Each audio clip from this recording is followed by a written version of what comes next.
ബിജു ചേട്ടാ നമസ്കാരം. നമസ്കാരം. ഒരു രാജ്യത്തിൻ്റെ മനുഷ്യരുടെ ബോധമണ്ഡലത്തിൽ വലിയ രീതിയിലുള്ള പ്രവർത്തനം നടത്തണമെങ്കിൽ അവരെ അടിച്ചിട്ടോ ഇടിച്ചിട്ടോ ഒരു കാര്യവുമില്ല, അവരെ ഭീഷണിപ്പെടുത്തിയിട്ട് ഒരു കാര്യവുമില്ല. മറിച്ച് അവരുടെ കൾച്ചറിൽ കൈവയ്ക്കണം. ആ കൾച്ചറിൽ കൈവയ്ക്കണമെങ്കിൽ ആ വിദ്യാഭ്യാസ മേഖലയിൽ ആദ്യം കൈവയ്ക്കണം. ഇത് കൃത്യമായി അറിയാവുന്ന ആൾക്കാർ കമ്മ്യൂണിസ്റ്റുകാരാണ്. ഇപ്പോൾ ബിജുചേട്ടൻ ശ്രദ്ധിച്ചാൽ മനസ്സിലാകും, കമ്മ്യൂണിസ്റ്റുകാർ ഒരു രാജ്യത്തേക്ക് കയറിക്കഴിഞ്ഞാൽ അവർ ആദ്യം ചെയ്യുന്നത് ആ രാജ്യത്തിന്റെ സുദീർഘമായിട്ടുള്ള കൾച്ചറിനെ തള്ളിപ്പറയുക. ഈ കൾച്ചർ വളരെ മോശമാണ്, വൃത്തികെട്ടതാണ് എന്ന് പറയുക എന്നുള്ളതാണ്. ലോകത്ത് എമ്പാടും കമ്മ്യൂണിസ്റ്റ് ഭരണം നിലനിൽക്കുന്ന എല്ലാ രാജ്യങ്ങളും നോക്കിയാൽ മനസ്സിലാകും. അങ്ങനെ അവർ ഇതുവരെ അനുഷ്ഠിച്ചു വന്ന കൾച്ചർ അവർക്ക് വളരെ ദോഷകരമായിരുന്നുവെന്നും അതുകൊണ്ട് ഒരു ഗുണവുമില്ല എന്നും അവരെ പറഞ്ഞ് ബോധ്യപ്പെടുത്തുക. എന്നിട്ട് അവർ ഭരിക്കും. അവർ ഭരിച്ചിട്ട് ആ രാജ്യങ്ങളെല്ലാം മുടിഞ്ഞ് പണ്ടാരം അടങ്ങുമ്പോൾ വീണ്ടും ആ കൾച്ചറിലേക്ക് ആ രാജ്യത്തുള്ള ജനങ്ങൾ തിരിച്ചു വരുന്ന കാഴ്ചയാണ് നമുക്ക് കാണാൻ സാധിക്കുന്നത്. യഥാർത്ഥത്തിൽ ഒരു രാജ്യത്തിന്റെ സുദീർഘമായിട്ടുള്ള പാരമ്പര്യവും ആ കൾച്ചറും സംസ്കാരവും തള്ളിപ്പറഞ്ഞ് മുന്നോട്ട് പോകുന്ന യാതൊരു രാജ്യവും പരിപോഷിക്കപ്പെടില്ല, അല്ലെങ്കിൽ ആ രാജ്യം അഭിവൃദ്ധിപ്പെടില്ല എന്നുള്ളത് എല്ലാ രാജ്യങ്ങളും എടുത്ത് നോക്കിയാലും നമുക്ക് മനസ്സിലാവുന്ന ഒരു കാര്യമാണ്. ഇപ്പൊ തന്നെ നമ്മുടെ കേരളത്തിൽ തന്നെ ഇവർ പറഞ്ഞ് പ്രചരിപ്പിക്കുന്ന ഒരു കാര്യം, 1947 ശേഷമാണ് നമ്മുടെ ഇന്ത്യ, ഈ ഭൂമി ഉണ്ടായത് എന്നുള്ളതാണ്, ഈ മണ്ണുണ്ടായത് എന്നുള്ളതാണ് ഇവരുടെ പ്രധാനപ്പെട്ട ഒരു ലൈൻ എന്ന് പറയുന്നത്. അപ്പോൾ അതിനു മുമ്പുള്ള സുദീർഘമായിട്ടുള്ള ചരിത്രം ഒന്നും ഇവർ പഠിക്കാനായിട്ട് സമ്മതിക്കില്ല. ഇത് പറഞ്ഞു തുടങ്ങിക്കഴിഞ്ഞാൽ നമുക്ക് ഒരുപാട് കാര്യങ്ങൾ പറയേണ്ടി വരും. ഉദാഹരണം, ഇപ്പോൾ ഭാരതാംബയുടെ കേസ് നമുക്ക് എടുത്ത് നോക്കിക്കഴിഞ്ഞാൽ, ഭാരതാംബ എന്ന് പറയുന്ന ഒരു സ്ത്രീ കമ്പിൽ ഒരു കോലിൽ ഒരു കാവിക്കൊടി ചുറ്റി നിൽക്കുന്ന സ്ത്രീ എന്നാണ് ഇവർ പറയുന്നത്. സുപ്രീം കോടതി എടുത്തിട്ടലക്കി. നിങ്ങൾക്ക് എന്ത് അധികാരമാണ് ഇങ്ങനെ പറയാൻ? ഇതെന്തൊരു ദൗർഭാഗ്യകരമായിട്ടുള്ള ഒരു വിഷയമാണെന്നാണ് യഥാർത്ഥത്തിൽ സുപ്രീം കോടതി, നമ്മുടെ ഹൈക്കോടതി ചോദിച്ചത്. ഈ ഭാരത് മാതാ കി ജയ് എന്ന് പറയുന്നത് ഇന്ത്യയിലെ ഹിന്ദു എന്നില്ല, ക്രിസ്ത്യാനി എന്നില്ല, മുസ്ലിങ്ങൾ എന്നില്ല, എല്ലാവരും ഏറ്റുവിളിച്ചുകൊണ്ടിരുന്ന ഒരു മുദ്രാവാക്യമാണ്. ഇപ്പൊ ഭാരത് മാതാവിനെ കണ്ണെടുത്താ കണ്ടത്. ആ ഭാരത് മാതാവിനെ യഥാർത്ഥത്തിൽ എല്ലാവരും ഏറ്റെടുക്കേണ്ടതാണ്. RSSകാർ ഭാരത് മാതാവിനെ കയ്യിലെടുത്ത് വെച്ചിട്ടുണ്ടെങ്കിൽ ഇവർ ചോദിക്കേണ്ട ചോദ്യം, നിങ്ങളുടേത് മാത്രമാണോ ഭാരത മാതാവ് എന്നാണ് ചോദിക്കേണ്ടത്. അത് ഞങ്ങളുടേതും കൂടെയാണ് എന്ന് പറഞ്ഞ് മുന്നോട്ട് പോകേണ്ടതിന് പകരം ഇവർ ചെയ്യുന്ന പ്രവൃത്തി ഇതാണ്.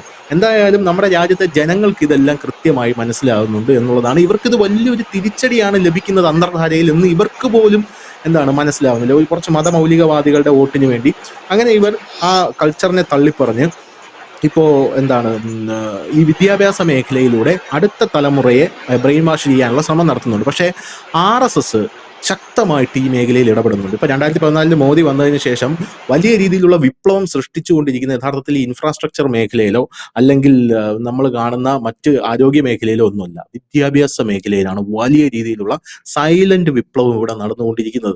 നമ്മൾ ശ്രദ്ധിച്ചാൽ മനസ്സിലാവും എന്തുകൊണ്ടാണ് നമ്മുടെ കേരളത്തിൽ ഏറ്റവും കൂടുതൽ കോൺഫ്ലിക്റ്റ് നടക്കുന്ന വിദ്യാഭ്യാസ മേഖലയില്ല. കാരണം ഇവന്മാരുടെ അജണ്ടകളൊന്നും നടപ്പിലാകുന്നില്ല. ആരിഫ് മുഹമ്മദ് ഖാൻ വന്നപ്പോൾ അദ്ദേഹം ഒരു RSSകാരനായിരുന്നില്ല. അദ്ദേഹം പല പാർട്ടികളിലൂടെ കടന്നു വന്ന് BJP-യിൽ വന്നിട്ട് വന്നിരുന്ന ഒരു മനുഷ്യൻ, വളരെ ലൗഡായിരുന്നു. ഇപ്പൊ പറയുന്നത് ആരിഫ് മുഹമ്മദ് ഖാൻ മതിയായിരുന്നു. കാരണം ഇപ്പൊ വന്നിരിക്കുന്നത് കറതീർന്ന ഒരു RSSകാരനാണ്. ഇന്നലെ അർലേക്കർ പറഞ്ഞത് എന്താണ്? അർലേക്കർ പറഞ്ഞത് നമുക്ക് ഇത് തുടങ്ങണം, മതവിദ്യാഭ്യാസം ചെയ്യാനുള്ള, അത് ഹിന്ദു മതവിദ്യാഭ്യാസം ചെയ്യാനുള്ള സ്കൂളുകൾ തുടങ്ങണമെന്ന്. ഞെട്ടിപ്പോയി. ഇവിടെയുള്ള കമ്മ്യൂണിസ്റ്റ് സാംസ്കാരിക നായകരെല്ലാം പോസ്റ്റ് ഇട്ടിരിക്കുന്നു, ഇതൊരു ഗൂഢ അജണ്ടയാണെന്ന്. സാധാരണ ഈ ഗവർണറെ ട്രോളിക്കൊണ്ടാണ് ഇവർ പോസ്റ്റ് ഇടുന്നത്. പക്ഷേ ഇത് വളരെ സീരിയസ് ആയിട്ട് എടുത്തിട്ട് ഇവർ വളരെ സീരിയസ് ആയിട്ട് പറയും ഇതൊരു ഗൂഢ അജണ്ടയാണ്, ആരിഫ് മുഹമ്മദ് ഖാൻ ഇത്ര ഡേഞ്ചറസ് അല്ലായിരുന്നു. ഡേഞ്ചറസ് എന്ന് പറഞ്ഞ വാക്കാണ് ഉപയോഗിക്കുന്നത്. നമ്മുടെ സംസ്കാരത്തെക്കുറിച്ച് പഠിക്കുന്നതിൽ എന്താണ് തെറ്റ് എന്നുള്ളതാണ് ഇവിടുത്തെ പ്രധാനപ്പെട്ട ഒരു ചോദ്യം എന്ന് പറയുന്നത്. നമ്മുടെ സംസ്കാരത്തെക്കുറിച്ച് പഠിക്കാൻ സമ്മതിക്കില്ല. 1947 ശേഷമാണ് ഇന്ത്യ ഉണ്ടായത്, അല്ലെങ്കിൽ ഈ ഭൂമി ഉണ്ടായതെന്ന് പറയുക. അതിന് ഒരു ഭരണഘടനയെ ഉയർത്തിക്കാട്ടുകയാണ്. യഥാർത്ഥത്തിൽ ഈ ഭരണഘടനയെ ഞാൻ മനസ്സിലാക്കുന്ന ഒരു സംഭവം എന്ന് പറഞ്ഞാൽ, നമ്മുടെ ഈ ഭൂമിയിൽ വിവിധ ജാതി, മതം, വിവിധ തരത്തിലുള്ള സംസ്കാരങ്ങൾ എല്ലാം പേറുന്ന ധാരാളം വർണ്ണ, വർഗ, ലിംഗത്തിലുള്ള ആൾക്കാരുണ്ട്. ഈ ആൾക്കാരെ എല്ലാം ഒന്നിച്ച് നിർത്തിക്കൊണ്ട് അവരുടെ സംസ്കാരത്തിൽ ഊന്നി മുന്നോട്ട് കൊണ്ടുപോകാനുള്ള ഒരു ടൂളാണ് ഭരണഘടന. എന്നാൽ ഇവരിവിടെ പറയുന്നത് ആ സംസ്കാരം എടുത്ത് മാറ്റിയിട്ട് ഈ ഭരണഘടനയാണ് ഇപ്പോഴത്തെ നമ്മുടെ നാട്ടിന്റെ സംഭവം എന്നാണ് പറയുന്നത്. യഥാർത്ഥത്തിൽ ഈ ഭരണഘടന മതത്തെ തള്ളിപ്പറയുന്നില്ല, രാജ്യത്തിന്റെ കൾച്ചറിനെ തള്ളിപ്പറയുന്നില്ല. അതിനകത്ത് വരെ ശ്രീരാമന്റെ പടമാണ് വരച്ചു വെച്ചിരിക്കുന്നത് എന്നുള്ളതാണ് വേറൊരു സുപ്രധാനമായിട്ടുള്ള കാര്യം എന്ന് പറയുന്നത്. ഇപ്പോൾ നമുക്ക് ലഭിക്കുന്ന വിവരം എന്ന് പറയുന്നത്, ഡൽഹി യൂണിവേഴ്സിറ്റിയിൽ നിന്ന് ഈ ഇസ്ലാം പിന്നെ പൊളിറ്റിക്കൽ വയലൻസ്, അത് പോരാത്തതിന് നമ്മുടെ ചൈനയെക്കുറിച്ച് പഠിക്കാനുള്ളത്, പാകിസ്ഥാനെക്കുറിച്ച് പഠിക്കാനുള്ളത്, ഈ സകല പാഠ്യപദ്ധതികളും ബിരുദാനന്തര ബിരുദത്തിനുള്ള സകല പൊളിറ്റിക്കൽ പാഠ്യപദ്ധതികളും മാറ്റിയിരിക്കുകയാണ് എന്നുള്ളതാണ്. അതിന് പകരം സിഖ് കലാപം നിങ്ങൾ പഠിക്കുക എന്നാണ് പറഞ്ഞിരിക്കുന്നത്. സിഖ് സംസ്കൃതിയെക്കുറിച്ച് പഠിക്കുക എന്നാണ് ഇപ്പോൾ അവിടെയുള്ള ഡൽഹി യൂണിവേഴ്സിറ്റി എടുത്തിരിക്കുന്ന തീരുമാനം എന്ന് പറയുന്നത്. എന്തായാലും കേരളത്തിൽ ഈ വാർത്ത എത്തുമ്പോൾ യഥാർത്ഥത്തിൽ ഒരു ട്രോളിന്റെ രൂപത്തിൽ എത്താനാണ് സാധ്യത കൂടുതൽ. കാരണം നരേന്ദ്രമോദിക്ക് വിദ്യാഭ്യാസം അലർജി ആയതുകൊണ്ട് പൊളിറ്റിക്കൽ സയൻസിലെ ബിരുദാനന്തര ബിരുദ പഠനം നിർത്തലാക്കി എന്നുള്ളതായിരിക്കും കേരളത്തിൽ വരാൻ പോകുന്ന വാർത്ത. അതിനകത്ത് നിർത്തലാക്കിയ വിഷയം ഏതാണ്, അതിന് പകരം ആഡ് ചെയ്ത വിഷയം ഏതാണ് എന്നൊന്നും വരാനായിട്ട് പോകുന്നില്ല.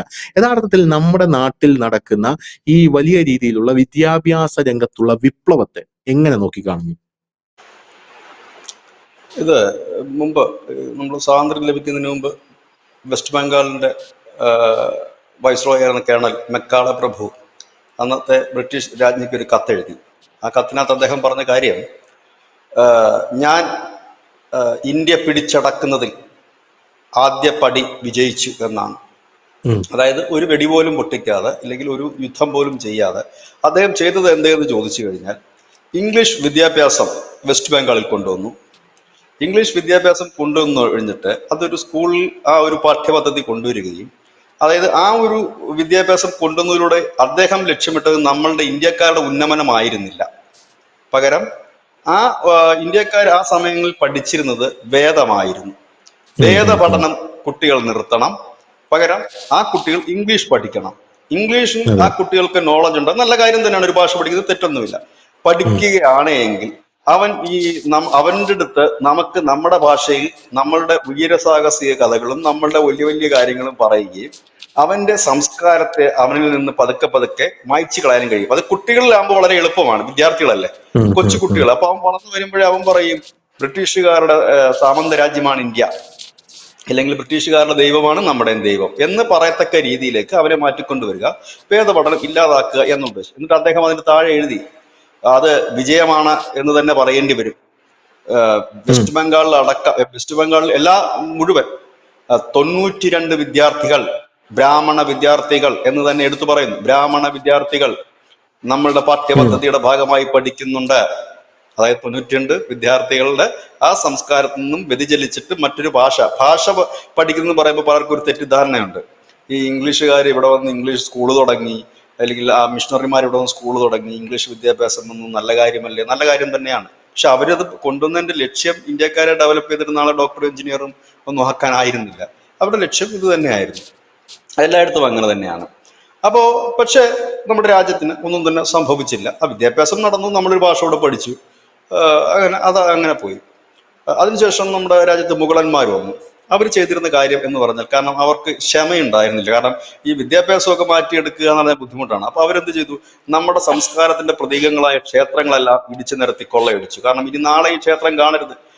ഒരു സോമനാഥ ക്ഷേത്രത്തിന്റെ ആ ക്ഷേത്രം കണ്ടാലല്ലേ അവിടെ ഭക്തം പോകൂ, ഇല്ലെങ്കിൽ അവന്റെ ഓർമ്മയിൽ നിൽക്കൂ, ഇല്ലെങ്കിൽ ഒരു കൊച്ചു കുഞ്ഞത് കണ്ടാലല്ലേ അതെ ഇത് എന്റെ ക്ഷേത്രമാണ് എന്ന് തോന്നലൂ. അതുണ്ടാകരുത്. അതുകൊണ്ട് ഇടിച്ചു നിരത്തി പലതും. അയോധ്യയിൽ ഇടിച്ചു നിരത്തി, എല്ലായിടത്തും ഇടിച്ചു നിരത്തിയിട്ട് മുഗളന്മാർ ആ രീതിയിലായിരുന്നു സംസ്കാരത്തെ ഇല്ലായ്മ ചെയ്യാൻ ശ്രമിച്ചിരുന്നത്. അങ്ങനെ ബ്രിട്ടീഷുകാരും ഈ മുഗളന്മാരുടെ നമുക്ക് കാലഘട്ടം കഴിഞ്ഞപ്പോൾ ഇവിടെ അധികാരത്തിൽ വന്ന രാഷ്ട്രീയ പാർട്ടികൾ, അവർക്കും ഭയം സംസ്കാരത്തെ ഇല്ലാതാക്കുക ആയിരുന്നില്ല, പകരം ഞങ്ങളുടേതായ രീതിയിൽ സംസ്കാരത്തെ മാറ്റുക എന്നുള്ളതായിരുന്നു. സ്വാതന്ത്ര്യം കിട്ടിയ അന്ന് മുതൽ ഇന്ന് വരെ നമ്മുടെ ചരിത്രകാരന്മാരായിട്ട് നിൽക്കുന്നത് 95% അല്ലെങ്കിൽ 98% പേരും ഇടതുപക്ഷ ചരിത്രകാരന്മാരാണ്. അവരവരുടേതായ രീതികളിലാണ് എഴുതുന്നത്. ഇവിടെ ഇപ്പോൾ ഒരു വാർത്ത വന്നിരിക്കുന്നു, ധനുഷ് പറഞ്ഞ വാർത്ത, ദില്ലി യൂണിവേഴ്സിറ്റിയിൽ ഈ പറയുന്ന PG കോഴ്സുകൾക്ക് വേണ്ട, പകരം ഈ കോഴ്സുകൾ ചെയ്യുമെന്ന് പറയും. സത്യം പറഞ്ഞാൽ ഇന്ത്യയിലെ യൂണിവേഴ്സിറ്റികൾ PG കോഴ്സുകളുടെ എണ്ണം കണ്ടാൽ, അല്ലെങ്കിൽ ആ കോഴ്സുകളുടെ സബ്ജക്റ്റ് കണ്ടാൽ കണ്ണ് തള്ളിപ്പോവും. നമ്മൾ ഇതുവരെ കേൾക്കാത്ത സബ്ജക്റ്റുകൾക്കാണ് PG കോഴ്സുകൾ അനുവദിച്ചുകൊണ്ട് ഈ പറയുന്ന ഞാൻ പറഞ്ഞ JNU അടക്കമാണ് ഞാൻ പറയുന്നത്, ഈ പറയുന്ന ഇടതുപക്ഷ നമ്മുടെ കേരളത്തിൽ വേടന്റെ പാട്ട് വരെ PG കോഴ്സിൽ എടുത്ത് ചേർത്തിട്ടുണ്ട്. വേടന്റെ പാട്ട്. അതെ.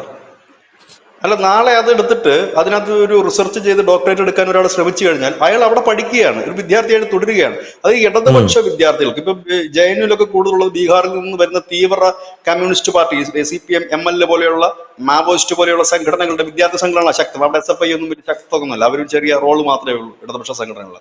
അപ്പൊ അങ്ങനെയുള്ള സംഘടനകളുടെ നേതാക്കന്മാർ വയസ്സാം കാലം വരെ അവിടെ പഠിക്കുകയാണ്. കന്നയ്യകുമാറിന് എത്ര വയസ്സുണ്ടായിരുന്നു? അവിടെയുള്ള ഉം. ഉം. ബാക്കിയുള്ളവർക്ക് അത് പറയുമ്പോൾ കേരളത്തിലുള്ള HFIയുടെ നേതാവിന് എത്ര വയസ്സുണ്ട്? അതുകൂടെ നോക്കട്ടെ. അപ്പൊ എന്തുകൊണ്ടാണ് അവർ ഈ PG പഠിച്ച് ഡോക്ടറേറ്റ് എടുത്ത് ഇങ്ങനെ പോകുന്നു? അതിന് വേണ്ടിയിട്ട് അനവധി കോഴ്സ്. ഈ കോഴ്സുകൾ എന്തൊക്കെയാണ്? ചൈനയെ കുറിച്ച് പഠിക്കുക, ചൈനയുടെ വികസനം പഠിക്കുക. ആദ്യം സ്വന്തം നാട്ടിൽ പഠിക്കണം, സ്വന്തം അമ്മയെ അച്ഛനെ അറിയുക, സ്വന്തം വീട് അറിയുക. അതിനുശേഷം അയൽക്കാരനെ പഠിക്കുന്നത് തെറ്റെന്നല്ല, പഠിക്കണം, ചൈനയെ കുറിച്ച് പഠിക്കണം. കാരണം ഞാനൊരു ഹിസ്റ്ററി വിദ്യാർത്ഥിയാണ്, ഡിഗ്രിക്ക് പഠിക്കും, വേൾഡ് ഹിസ്റ്ററി പഠിച്ചിട്ടുണ്ട്. ഇന്ത്യൻ ഹിസ്റ്ററി പഠിക്കണ്ടേ? നമ്മൾ നമ്മുടെ രാജ്യത്തെ കുറിച്ച് അറിയണം. എന്നാൽ മാത്രമല്ല നമുക്ക് താരതമ്യം ചെയ്യാൻ പറ്റൂ. രാവിലെ എഴുന്നേൽക്കുമ്പോൾ എന്റെ നേതാവ് ഷീ ജിൻ പിങ് ആണെന്ന് പറയാൻ കഴിയുമോ? ഇല്ല. അപ്പം ഇതേ രീതിയിലാണ് നമ്മുടെ ചരിത്രം വളച്ചൊടിച്ചുകൊണ്ട് തെറ്റായ ചരിത്രം. ഇന്നിപ്പോൾ എന്താ സംഭവിക്കുന്നത് എന്ന് പറഞ്ഞാൽ, പുതിയ തലമുറ എത്തുകയും സോഷ്യൽ മീഡിയ ശക്തമാകുകയും മാധ്യമപ്രവർത്തകർ ശക്തിയുക്തം ഈ വിവരങ്ങൾ പുറത്തെത്തിക്കുകയും ചെയ്യുന്നതോടുകൂടി എന്ത് സംഭവിച്ചു എന്ന് ചോദിച്ചാൽ, ഇതുവരെ ഇവർ കെട്ടിപ്പൊക്കിയ കള്ളങ്ങൾ ഒന്നൊന്നായി പൊളിയുകയാണ്. അതുകൊണ്ടാണ് ഈ ഭാരതാംബ വിവാദത്തിൽ ഇടതുപക്ഷത്തിന് പിടിച്ചു നിൽക്കാൻ കഴിയാതെ വന്നത്. പണ്ടായിരുന്നെങ്കിൽ ഭാരതാംബ വിവാദത്തിൽ ഇടതുപക്ഷത്തിന് വലിയ സപ്പോർട്ട് ഈ നാട്ടിൽ നിന്ന് കിട്ടിയാന്, വലിയ രീതിയിൽ മാധ്യമങ്ങൾ അവരെ പിന്തുണച്ചേന്, അവർ വിജയിച്ചേന്. എന്തുകൊണ്ട് അവർ പരാജയപ്പെട്ടു എന്ന് ചോദിച്ചാൽ, ആളുകൾ ചോദിക്കാൻ തുടങ്ങി എന്താണ് ഭാരതം? ഇന്ത്യാമ്പ എന്നല്ല വിളിച്ചത്, ഭാരതാംബ എന്നാണ് വിളിച്ചത്. രാജ്യത്തിന്റെ പേര് ആ. ഭാരതം എന്ന് തന്നെയാണ്. ശരിയാണ് അവർ പറയുന്നത് 1947 സ്വാതന്ത്ര്യം കിട്ടുന്നത്. ഇന്ത്യ ആകുന്നത് അപ്പോഴും അല്ല, 54 ബാക്കി നാട്ടുരാജ്യം കൂടെ വന്ന് ചേരുന്നത്. അപ്പോഴാണ് ശരിക്കും പറഞ്ഞ ഇന്ത്യ ആകുന്നത്, അല്ലെ? അങ്ങനെയാണല്ലോ പറയേണ്ടത്. ഓക്കെ, അതെ, അതെ. 47 നമ്മൾ ഇന്ത്യയായി. അതായത് നമ്മൾ ഭൂപടത്തിൽ വരച്ചു പഠിക്കുന്ന ഇന്ത്യയായി. ആ ഇന്ത്യ അല്ല ഭാരതം. ഭാരതം എന്ന് പറയുന്ന അഖണ്ഡ ഭാരതം. ഇത് RSSന്റെ സൃഷ്ടി അല്ല അഖണ്ഡ ഭാരതം എന്ന് പറയുന്നത്. അങ്ങനെ ആയിരുന്നു ഈ ഭാരതം. അങ്ങനെ ഗാന്ധാര ദേശം, അഫ്ഗാനിസ്ഥാൻ വരെ അവിടുന്ന് ഇങ്ങനെ വികസിച്ച് നടക്കുന്ന വലിയ ഒരു സാമ്രാജ്യമായിരുന്നു നമ്മുടെ ഭാരതം. വലിയൊരു ഒരു ഒരു ഒരു ഒരു ക്രമമായിരുന്നു, ഒരു ലോകക്രമമായിരുന്നു, ഇല്ലെങ്കിൽ ഒരു രാജ്യത്തിന്റെ സിസ്റ്റമായിരുന്നത്. ആ സിസ്റ്റത്തിന്റെ പ്രതീകം എന്ന് പറയുന്ന ഒരു സംസ്കാരമായിരുന്നു. ആ സംസ്കാരത്തിന് പ്രതീകവൽക്കരിച്ചുകൊണ്ടാണ് ഭാരതാംബ. കാരണം ആ ഒരു എല്ലാ അത് ഒരു ഒരു ഒരു ലോജിക്ക് ചിന്തിക്കാം. എല്ലാത്തിന്റെ ഉത്ഭവം എവിടുന്നാണ്? അമ്മയിൽ നിന്നാണ്, അല്ലെ? ആരെങ്കിലും അച്ഛനിൽ നിന്ന് ജനിച്ചതായിട്ട് ഞാൻ കേട്ടിട്ടില്ല. ലോകം ഇത്രയും പുരോഗമിച്ചിട്ടുണ്ട്. ഏതെങ്കിലും ഒരു അച്ഛൻ ഗർഭം ധരിച്ചതും കുഞ്ഞിനെ പ്രസവിച്ചതും ഞാൻ കേട്ടിട്ടില്ല. ഇനി ഏതെങ്കിലും ജീവികൾ അങ്ങനെ ചെയ്യുന്നുണ്ടോ എന്നും എനിക്കറിയില്ല. എല്ലാത്തിൻ്റെയും ഉത്ഭവം അമ്മയാണ്. അതുകൊണ്ട് തന്നെ നാരീ സങ്കല്പത്തിൽ അധിഷ്ഠിതമാണ് നമ്മുടെ സങ്കല്പം, നമ്മുടെ രാജ്യത്തിന്റെ സങ്കല്പം. അതുകൊണ്ട് തന്നെയാണ് നമ്മൾ ഭാരതാംബ എന്ന് പറയുന്നു, ഭൂമി ദേവി എന്ന് പറയുന്നു, അല്ലെ? ഭൂമി ദേവി അതെ. എന്ന് പറയുന്നത് ഈ മണ്ണാണ്. ഈ മണ്ണിനെ നമ്മൾ അങ്ങനെയാണ് കാണുന്നത്, അമ്മയായിട്ടാണ് കാണുന്നത്. ഈ ദേവി എന്ന് പറയുമ്പോൾ ദേവിക്കുള്ള മറ്റൊരു പേര് അമ്മ എന്നാണ്. നമ്മുടെ അമ്മയെ പോലെ തന്നെയാണ് നമ്മൾ അതിനെയും കാണുന്നത്. ഇവിടെയാണ് ഭാരതാമ്മയെ പ്രതീകമായിട്ട് വരയ്ക്കുന്നു. ആ ഭാരതാമ്മയുടെ കയ്യിൽ കാവിക്കൊടിയാണെന്നാണ് പറയുന്നത്. കാവി ഈ രാജ്യത്തിന്റെ സംസ്കാരമാണ്, അല്ലാതെ RSSകാരുടെ കൊടിയല്ല. ശരിക്കും പറഞ്ഞാൽ RSSകാരുടെ കൊടി യഥാർത്ഥ ഹിന്ദുത്വ കൊടിയുമല്ല. ശരിക്കും ഞാൻ അങ്ങനെയാണ് എന്നെ കാണുന്നത്. എനിക്ക് തോന്നിയിട്ടുള്ളത്, അല്പമെങ്കിലും ശരിക്കും ഉള്ളൊരു കാവിധ്വജം എന്ന് പറയുന്ന രണ്ട് കോണുണ്ടാകും അതിന്. നമ്മുടെ ഈ ഉം. ഉം. മഹാഭാരതത്തിലൊക്കെ ഭഗവാൻ ഉയർത്തി കാണിച്ച ആ ഒരു രണ്ട് കോണാണ്. സംഘത്തിൻ്റെതിന് ഉം. ഒരൊറ്റ കോണേ ഉള്ളൂ എന്നാണ് ഒരു കോണേ ഉള്ളൂ സംഘത്തിൻ്റെതും. മറ്റേത് രണ്ട് ഉം. കോണാണ് അതിന് ഉപയോഗിക്കുന്നത്. പക്ഷെ സംഘത്തിന്റെ പ്രധാന പരിപാടികൾക്ക് രണ്ട് കോണുള്ളത് ഉപയോഗിക്കാറുണ്ട് കേട്ടോ. ഉം. അപ്പം ഇതാണ് അതിന് ശരിക്കും അതിന്റെ പതാക, അതിൽ കൊടുത്തിരിക്കുന്ന ആ ഒരു ഫ്ലാഗ് അതാണ്. ആ ഫ്ലാഗും പക്ഷെ ഇത് ഇപ്പൊ രണ്ട് കൈയുള്ള ഒരു ഭാരതാമ്മയുടെ ചിത്രമാണ്. പക്ഷെ രണ്ട് കൈ അല്ല, 4 കൈയുള്ളതാണ് ഭാരതാമ്മ. അതിനകത്ത് ഒരു കൈയിൽ മാത്രമാണ് ധ്വജം, മറ്റ് കൈകളിലൊക്കെ ആയുധങ്ങളുണ്ട്, താമരയുണ്ട്, അങ്ങനെ പലതും ഉണ്ട്. അങ്ങനെയാണ് അതിനെ, അതായത് ഒരു സംസ്കാരത്തെയാണ് ആ ചിത്രം പ്രതിനിധാനം ചെയ്യുന്നത്.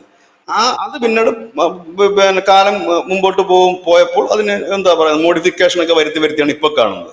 ഇത് ഈ റോഡിൽ കൂടെ ത്രിവർണ്ണ പതാകയും പിടിച്ച് തലയിലൊരു കിരീടവും വെള്ളയും സാരി ഉടുത്തൊരു പെൺകുട്ടിയെ നടത്തിച്ചിട്ട് ഇതാണ് ഭാരതാംബ എന്ന് പറയുമ്പോൾ നമുക്ക് കാണുന്നത് നമ്മളെ കണക്കുള്ളവർ കാണുന്നത് അത് ഫാൻസി ഡ്രസ് എന്ന് മാത്രമാണ്. അത് ഭാരതാംബയല്ല.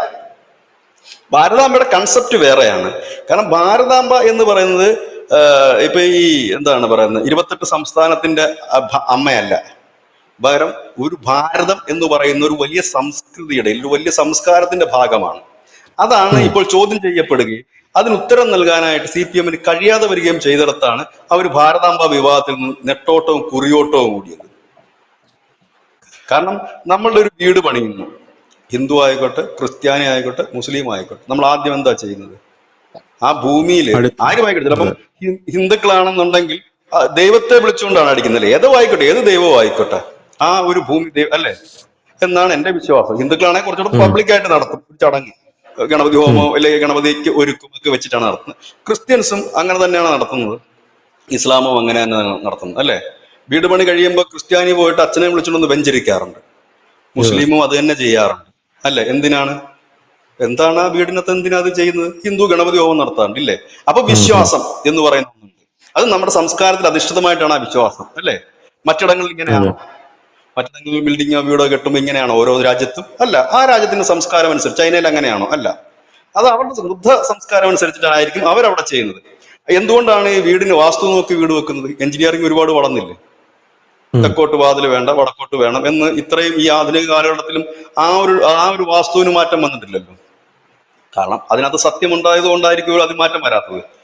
കള്ളമായിരുന്നെങ്കിൽ അത് മാറ്റം വരേണ്ടതാണ്. അപ്പൊ ഈ സംസ്കാരമാണ്, ഈ സംസ്കാരത്തെ പാടെ നിഷേധിക്കുകയായിരുന്നു ഇത്രയും നാട് നമ്മളടക്കം, ഞാനും ധനുഷും അടക്കമുള്ള വിദ്യാർത്ഥികൾ മുഴുവൻ ഈ തെറ്റായ ചരിത്രമാണ് പഠിച്ചു വന്നിരിക്കുന്നത്.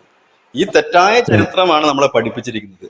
കുറച്ചു നാളുകൂടി കോൺഗ്രസ് ഭരിച്ചിരുന്നെങ്കിൽ അവർ പറഞ്ഞതിന് നെഹ്റുവിന്റെ പുരേടമായിരുന്നു ഇന്ത്യ. പിന്നെ നെഹ്റുവും ഇന്ദിരയൊക്കെ കഴിഞ്ഞില്ല. പിന്നെ ഇപ്പൊ രാഹുൽ ഗാന്ധിക്കും സോണിയയ്ക്കും വയ്യാത്തതുകൊണ്ട് കുറച്ച് കേരളവും ഒക്കെ ആക്കി അവരുടെ സ്വന്തം കുടുംബ സ്വത്താണെന്ന് അവർ പറഞ്ഞേനെ. അധികം വൈകത്തില്ലായിരുന്നു, ആ ചരിത്രം നമ്മൾ പഠിക്കേണ്ടി വന്നേനെ. ഈ പിണറായി ഉം, ഉം. വിജയൻ ഒരു 25 വർഷം ഭരിച്ചിരുന്നെങ്കിൽ അവർ പറഞ്ഞേനെ കേരളം ഞങ്ങളായിരുന്നു. അവരിപ്പോൾ തന്നെ പറയുന്നുണ്ട് ക്ഷേത്രപ്രവേശന വിളംബരം, CPM നടത്തിയ സമരം, അങ്ങനെ അനവധി സമരങ്ങൾ തന്നെ അവർ അതെ, പറയുന്നുണ്ട്. അതെ, അതെ. സി പി എം എന്നാണ് ഉണ്ടായെന്ന് ചിന്തിച്ചത്. അപ്പം ചരിത്രത്തെ മുഴുവൻ പാടെ മാറ്റിമറിച്ചു. ഇനി നമ്മുടെ വേദങ്ങൾ, ആ വേദങ്ങളുടെ മുഴുവൻ മാറ്റിമറിച്ചത് മാക്സ് മുള്ളർ ആണെന്ന് എനിക്ക് തോന്നുന്നു അല്ലെ.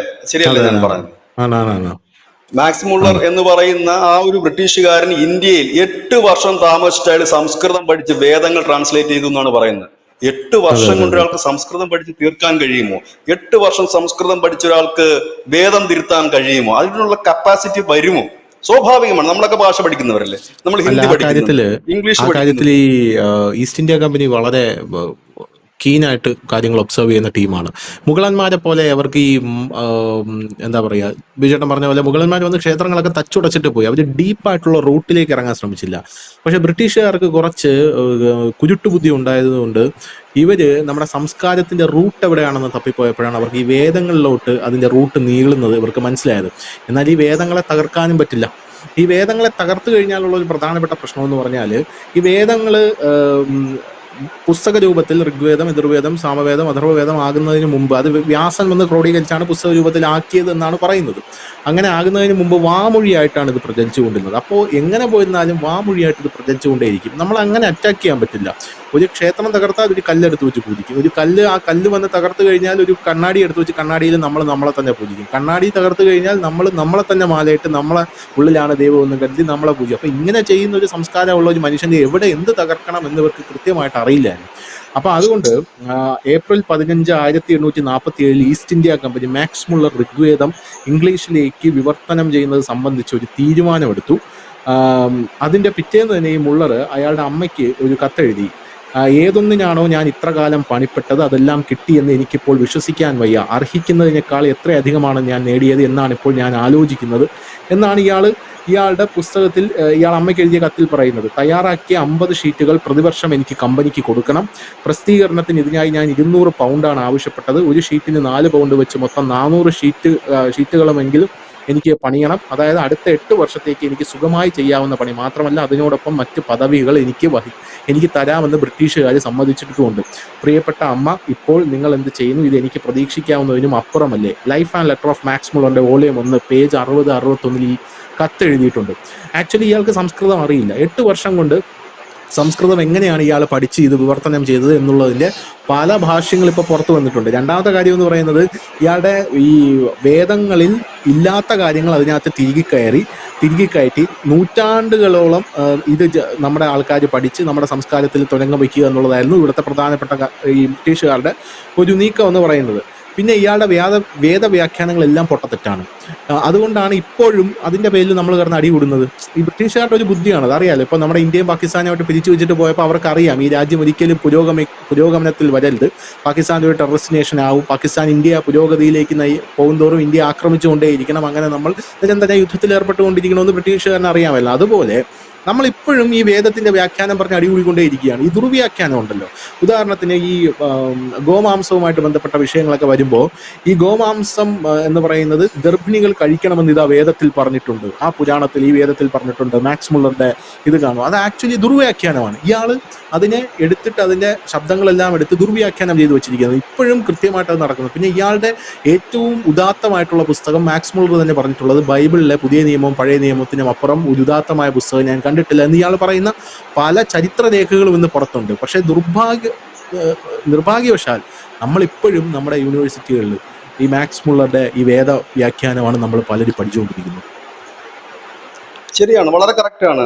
അതിപ്പോ ധനേഷിനെ കണക്കുള്ള ചെറുപ്പക്കാർ അത്രയും കീനായിട്ട് അത് മനസ്സിലാക്കുന്നുണ്ട്, മനസ്സിലായി. ഇതേപോലെ അനവധി ചെറുപ്പക്കാർ ഈ രാജ്യമെമ്പാടും ഉയർന്നു വരുന്നത് കൊണ്ടാണ് ഈ ഫൂളിഷ്നെസ്സിനെതിരെ ഇപ്പോൾ ഒരു വലിയ പ്രതിഷേധം ഉയരുന്നത്. ഈ കേന്ദ്ര സർക്കാർ കൊണ്ടുവരുന്ന വിദ്യാഭ്യാസ മാറ്റത്തിന് കൈയടിക്കുന്ന ജനം ഇപ്പോൾ പുതിയതായിട്ട് വരുന്നത് എന്തുകൊണ്ടാണെന്ന് ചോദിച്ചു കഴിഞ്ഞാൽ ഇത് മാറേണ്ട സമയം കഴിഞ്ഞിരിക്കുന്നു. നമ്മളുടെ ഒരു സംസ്കാരം, ഒരു ഹിന്ദുവിനെ സംബന്ധിച്ച് പലരുടെയും തെറ്റായ ധാരണ അവന്റെ അടിസ്ഥാനപരമായ ഗ്രന്ഥം എന്ന് പറയുന്നത് രാമായണവും മഹാഭാരതവും അല്ല, അത് പുരാണമാണ്. പുരാണം വേറെ, വേദം വേറെ. ഹിന്ദുവിന്റെ അടിസ്ഥാനം വേദമാണ്. ആ വേദമാണ് നമ്മൾ മനസ്സിലാക്കേണ്ടത്. നമുക്കത് ഒരു പക്ഷേ നമുക്ക് സമയക്കുറവുണ്ടാകാം, അല്ലെങ്കിൽ നമുക്ക് അതിനകത്ത് ബുദ്ധിമുട്ടുകൾ ഉണ്ടാകാം. അതുകൊണ്ടാണല്ലോ നമ്മൾ സ്വാമി ചിദാനന്ദപുരിയെ പോലുള്ളവരുടെ പ്രഭാഷണങ്ങൾ കേൾക്കുന്നുണ്ട്. കാരണം നമുക്ക് സമയമില്ലാത്തവരാണ്. വീഡിയോ കാണാൻ കഴിയും, ചെവിയിൽ വെച്ച് കഴിഞ്ഞാൽ അദ്ദേഹം പറയുന്നത് നമുക്ക് കേൾക്കാൻ കഴിയും. കാരണം നമുക്ക് സമയമില്ല. കാരണം ഹിന്ദുവിന്റെ അടിസ്ഥാനം പുരാണമല്ല, മറ്റേത് കഥകളാണ്, രാമായണവും മഹാഭാരതവും ഒക്കെ. വേദം എന്ന് പറയുന്നത്, ഒരു വേദം എങ്ങനെയാണ് ഒരു വ്യക്തി അവന്റെ ആയുഷ്കാലം കൊണ്ട് പഠിച്ചെടുക്കുക? ഈ വേദം അല്ലെ, വേദം ഇല്ലെങ്കിൽ ഇപ്പൊ ഖുറാൻ ആയാലും ബൈബിൾ ആയാലും ഒക്കെ മതഗ്രന്ഥങ്ങൾ പഠിക്കുക എന്ന് പറഞ്ഞു കഴിഞ്ഞാൽ ഒരു ടീച്ചർ വന്നിട്ട് പറഞ്ഞു തരുന്നതല്ല. കാരണം ഇത് നമ്മൾ മനസ്സിലാക്കി പഠിക്കുമ്പോൾ നമുക്ക് സംശയം വരും. അത് നമ്മൾ മറ്റൊരാളോട് ചോദിച്ച് ക്ലിയർ ചെയ്യും. ഇത് ക്ലിയർ ചെയ്ത് പോകുമ്പോൾ എത്ര വർഷം എടുക്കും? അല്ലാതെ ബ്രിട്ടനിൽ നിന്ന് ഒരാൾ ഇവിടെ വരുന്നു, മാക്സ് മുള്ളർ എന്ന് പറയുന്ന ഒരാൾ വരുന്നു, 8 വർഷം കൊണ്ട് അയാൾ സംസ്കൃതം പഠിക്കുന്നു, പിറ്റേ ദിവസം പോലെ എഴുത്തു തുടങ്ങുന്നു, ഒരു പേജിന് 4 പൗണ്ട് വെച്ച് മേടിക്കുന്നു. ഇതാണോ ഇങ്ങനെ എഴുതാൻ കഴിയുമോ? നമ്മുടെ കുട്ടികൾ, നമ്മുടെ വീട്ടിലൊക്കെ ഉള്ള കുട്ടികൾ കുട്ടിക്കാലം തൊട്ട് ഇംഗ്ലീഷ് പഠിക്കുന്നതല്ലേ. അവർ കുറഞ്ഞ പക്ഷം ഈ ലോകത്തെ എത്ര ക്ലാസിക്കുകളെങ്കിലും വായിച്ചിട്ടുണ്ട്? ക്ലാസിക്കൽ 2 ക്ലാസിക്കലിന്റെ പേര് പറയൂ നമ്മുടെ കുട്ടികൾ വായിച്ചത്. PG വരെ ഇംഗ്ലീഷ് പഠിക്കുന്ന കുട്ടി എന്ന് പറയുമ്പോൾ ഏതാണ്ട് ഒരു 10-20 വയസ്സ് വരെ അവൻ ഇംഗ്ലീഷ് പഠിച്ചിട്ടുണ്ട്, നന്നായി പഠിച്ചിട്ടുണ്ട്, നന്നായി സംസാരിക്കും, നന്നായി എഴുതും. അവൻ ഏത് വായിച്ചിട്ടുണ്ട്? ലോകോത്തര ക്ലാസിക്കൽ ഏതെങ്കിലും വായിച്ചിട്ടുണ്ടോ? ഇല്ലെങ്കിൽ അവനെ എന്തിനെങ്കിലും കുറിച്ച് വിവർത്തനം ചെയ്യാൻ കഴിയാമോ? അവൻ പഠിക്കുന്ന പരീക്ഷയ്ക്ക് ചെയ്യും. ഇനി പോട്ടെ, മാക്സ് മുള്ളർ ഫുൾ ടൈം ഇരുന്ന് സംസ്കൃതം പഠിച്ചാൽ പോലും 8 വർഷം കൊണ്ട് പഠിച്ചു തീരുന്നതാണ്. ഇനി 8 വർഷം കൊണ്ട് വേദങ്ങൾ മുഴുവൻ വായിച്ചു തീർത്തിട്ട് അതിന്നൊരു ഒരു അനാലിസിസ് നടത്തിയിട്ട് അത് ശരി ഇത് തെറ്റ് എന്ന് പറയാം. എല്ലാ മതങ്ങളും വിമർശന വിധേയം തന്നെയാണ്. അതിനകത്ത് എന്ത് വിമർശന വിധേയമാകുന്നത് എന്തുകൊണ്ടെന്ന് ചോദിച്ചാൽ അതിന് വിശദീകരണങ്ങൾ പല രീതിയിലാണ്, എങ്ങനെ വേണേ വിശദീകരിക്കും. പക്ഷെ ഈ ഹിന്ദു മതത്തിന്റെ ഈ വേദങ്ങളെ സംബന്ധിച്ച് ഇപ്പൊ ധനുഷ് നേരത്തെ പറഞ്ഞ അതിനെ ഏത് രീതിയിൽ വേണമെങ്കിൽ വ്യാഖ്യാനിക്കാൻ കഴിയും. അത് പറയുന്നവന്റെ ഇതാണ്. ഇപ്പൊ CPM ആണെന്നുണ്ടെങ്കിൽ അതിനകത്ത് CPM തിരികെ കയറ്റിക്കൊണ്ട് വ്യാഖ്യാനിക്കുക, കോൺഗ്രസ്സുകാർക്ക് അങ്ങനെ ചെയ്യാം, BJPക്കാർക്ക് അങ്ങനെ ചെയ്യാം, എങ്ങനെ വേണേ. അതുകൊണ്ടാണല്ലോ ഇവിടുത്തെ ക്രിസ്ത്യൻ മിഷണറിമാരൊക്കെ ഹിന്ദു ദൈവങ്ങളുടെ ശ്ലോകങ്ങൾ തിരുത്തി എഴുതിക്കൊണ്ട് അവിടെയൊക്കെ ഈശോ എന്നും മറ്റുമൊക്കെ കയറ്റി, ചില ബെന്തിക്കോസ് സഭകളുടെ കാര്യമല്ല, ചില ബെന്തിക്കോസിലെ ഇവാഞ്ചലിസ്റ്റുകൾ അങ്ങനെ ചെയ്യാറുണ്ട്. അപ്പൊ എന്തുകൊണ്ടാണ് അങ്ങനെ വരുന്നത്? ഇത് എന്തും ചെയ്യാവുന്ന ഒരു സാധനമാണ്. കാരണം ഇതിൽ അതുകൊണ്ടാണല്ലോ ഹിന്ദു എന്ന് പറയുന്ന ആ വ്യക്തി നമ്മുടെ മതത്തിന് വേണ്ടി അത് മാത്രമല്ല, നമുക്ക് വിശാല മനസ്കരായിട്ട് പോകുന്നതും സംയമനമുള്ളതും ക്ഷമാശീലമുള്ളതും എല്ലാവരെയും സ്വീകരിക്കാൻ മനസ്സുള്ളതും എന്തുകൊണ്ടാണ് വരുന്നതെന്ന് ചോദിച്ചാൽ ഇങ്ങനെ കടല് പോലെ കിടക്കുന്ന ഒരു വേദത്തിന്റെ ഒരു ഭാഗത്തിലാണ് നമ്മൾ നിൽക്കുന്നത്. അത് എങ്ങനെ വേണമെങ്കിലും നമുക്ക് വ്യാഖ്യാനിക്കാൻ കഴിയും. 33 ദൈവം എന്ന് പറയുമ്പോൾ എന്താണ്? അതായത് ഹിന്ദുവിന്റെ മനോനില തെറ്റാത്തതിന് ഏറ്റവും വലിയ കാരണം തന്നെ 33 ദൈവമാണ്. കാരണം നമ്മളൊരു സെമിറ്റിക് മതമായിരുന്നെങ്കിൽ നമ്മുടെ മനോനില തെറ്റി നമ്മൾ വേറെ പലത്തിലും പോയാലും. കാരണം ഇവിടെ ഗണപതിയെ വിളിക്കുന്നു, വിഘ്നങ്ങൾ മാറ്റാൻ നടക്കുന്നില്ല. അപ്പൊ നമ്മുടെ അടുത്ത ആള് വന്നിട്ട് പറയുന്നു, എന്തിനാണ് അയ്യപ്പൻ ഇരിക്കുന്നത്, അവിടെ പോയി പ്രാർത്ഥിക്കും, ശിവൻ ഇരിക്കുന്നു, ദേവി ഇരിക്കുന്നു, അങ്ങനെ പോവുകയാണ് നമ്മുടെ മനോനില. കുറച്ചു നാൾക്ക് മുമ്പ് ഈ അമേരിക്കയിൽ നിന്നടക്കം കുറച്ച് വിദേശികൾ ഹിന്ദു മതത്തിലേക്ക് വന്നു. അവരോട് ചോദിച്ചു, എന്തുകൊണ്ടാണ് നിങ്ങൾ ഹിന്ദു മതത്തിലേക്ക് വരുന്നതെന്ന് ചോദിച്ചു. അവർ പറഞ്ഞു, ഞങ്ങൾ ഇക്കാലം അത്രയും ഒരു ഏകദൈവ വിശ്വാസമായിരുന്നു. ഞാൻ മതമാറ്റത്തെ മതത്തെ എതിർത്തല്ല, അവർ പറയുന്ന കാര്യം മാത്രമാണ് ഞാൻ പറയുന്നത്. അപ്പൊ ഉം, പ്രാർത്ഥിച്ചിരുന്നു. ഒരു റിലാക്സേഷൻ ഇല്ല. ഹിന്ദു മതത്തിൽ അങ്ങനെയല്ല, ഉം. അനവധി ദൈവങ്ങളുണ്ട്. ഇപ്പൊ ഞങ്ങൾക്ക് ഒരിടത്ത് കിട്ടിയില്ലെങ്കിൽ മറ്റൊരിടത്തേക്ക് പോകാം. ഇങ്ങനെ അത് മാത്രമല്ല, നമുക്ക് ആരാധനയ്ക്ക് വിവിധ സിസ്റ്റങ്ങളാണ് അല്ലെ. നാദവിഭാഗം ചെയ്യുന്ന കണക്കല്ല അഘോരികൾ ചെയ്യുന്നത്. നാഗസന്യാസിമാര് വേറൊരു രീതിയിൽ, വൈഷ്ണവാസും ശിവാസും വേറെ രീതിയിലാണ്. അതിനകത്ത് തന്നെ ഡിഫറൻറ്റ് വ്യത്യാസങ്ങളുണ്ട്.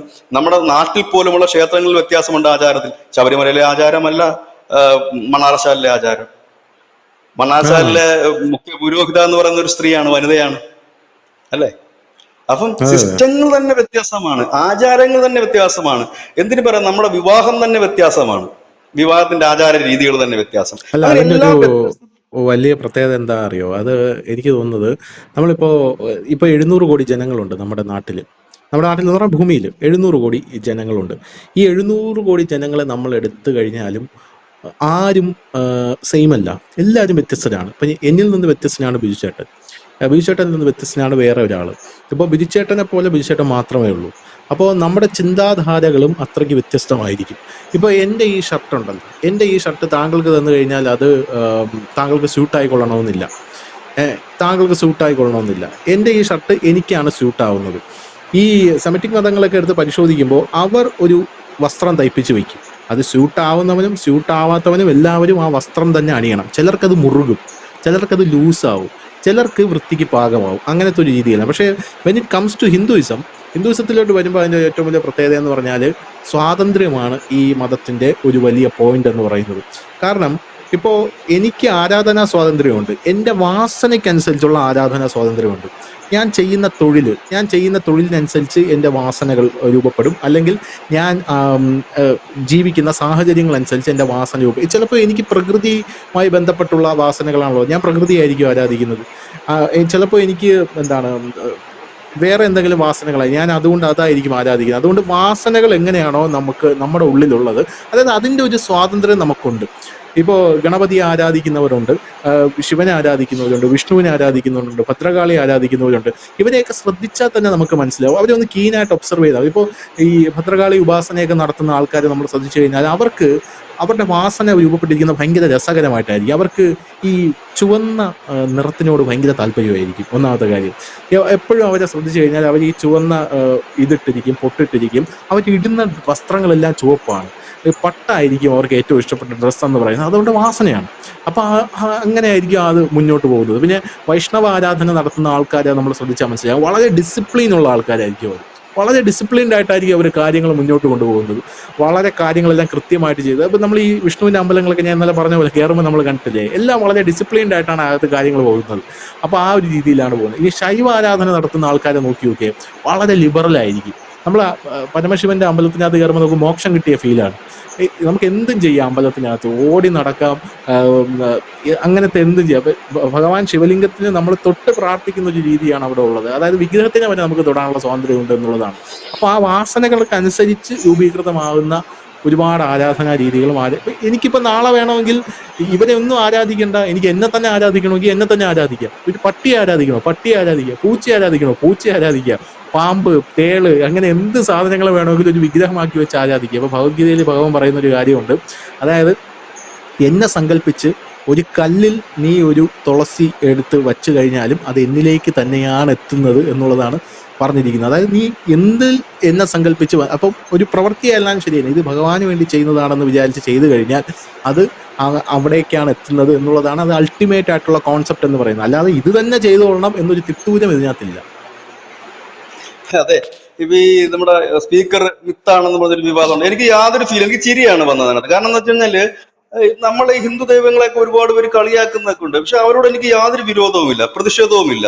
കാരണം അവര് കാണുന്ന ഗണപതി അല്ല ഞാൻ കാണുന്നത്. ഞാൻ പരീക്ഷയ്ക്ക് ഇരിക്കുമ്പോൾ ഞാൻ എന്റെ പേന എടുത്തിട്ട് വിഘ്നേശ്വര കാത്തുരക്ഷിക്കണേ എന്ന് പറയുന്നു. എന്റെ പേനയിലാണ് ഗണപതി.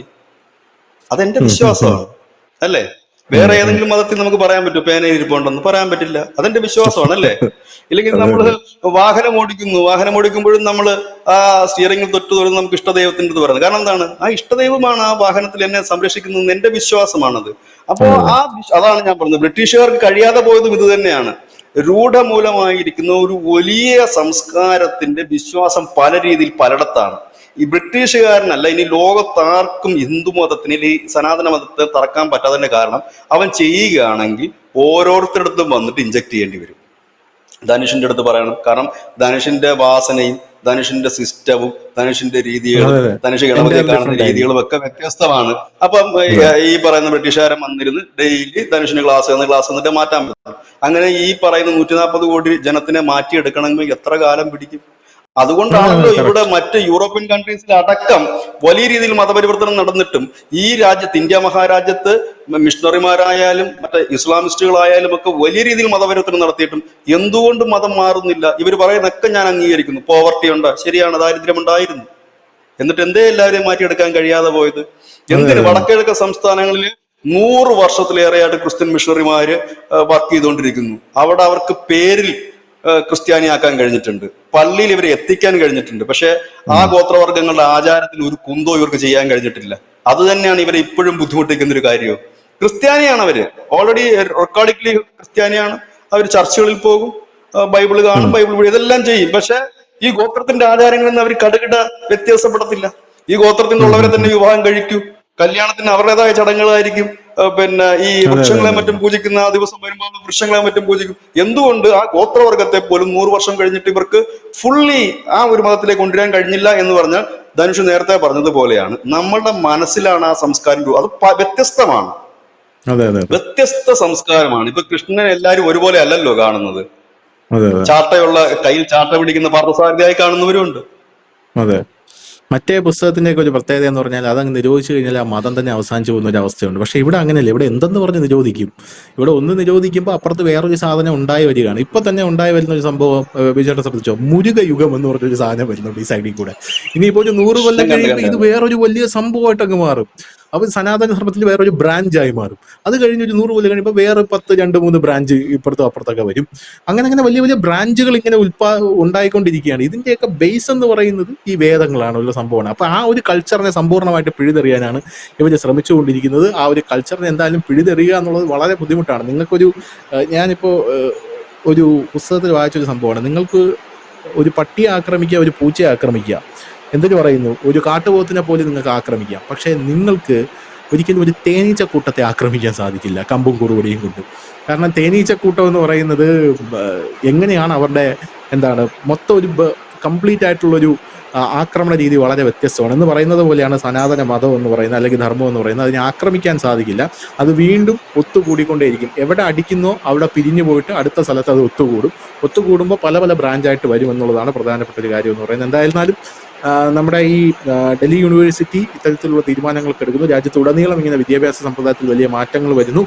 ഇത് വലിയ പ്രതിഷേധവും ഇവർക്കിടയിൽ ഉണ്ടാകുന്നുണ്ട്. പക്ഷെ അതൊന്നും കാണാതെ ഇപ്പോൾ സർക്കാർ മുന്നോട്ട് പോവുകയാണ് എന്നുള്ള റിപ്പോർട്ടുകളും പുറത്തു വരുന്നു. താങ്ക് യു ചേട്ടാ, താങ്ക് യു സോ മച്ച്.